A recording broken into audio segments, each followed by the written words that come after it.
好，大家好，欢迎观看本期视频，我是华为完美澎湃。今天呢收到客户寄修的一台这个液晶显示器，然后它呢客户描述的故障呢是他刚买了没多久，然后用一段时间呢之后它的不显示了，所以说是在红绿蓝来回跳。啊，咱们开机看一下故障。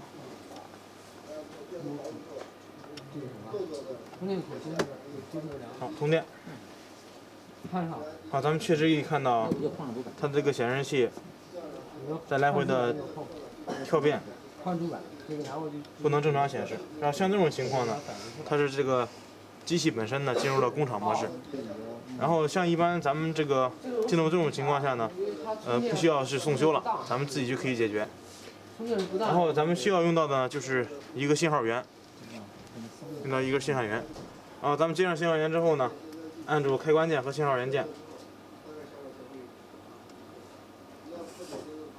然后它就恢复正常了。好，咱们现在已经退出工厂模式了，然后咱们可以再关一下机，然后咱们再开一下，看还会提示这个工厂界面吗？啊，咱们可以看到现在这个机器已经可以正常显示了。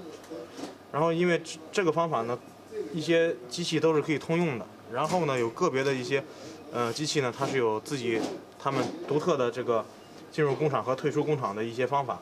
然后这些啊，咱们可以上网也可以搜索一下，然后也可以打开菜单栏去恢复它的出厂，也是可以解决这个问题的。希望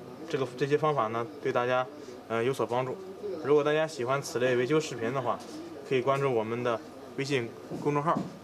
HYWWEDU， 感谢观看。想要获取更多维修技术视频，欢迎关注我们的微信公众号华语万维，我们会定期更新维修视频以及国家工业和信息化部人才交流中心应届维修高级工程师的考试安排哦。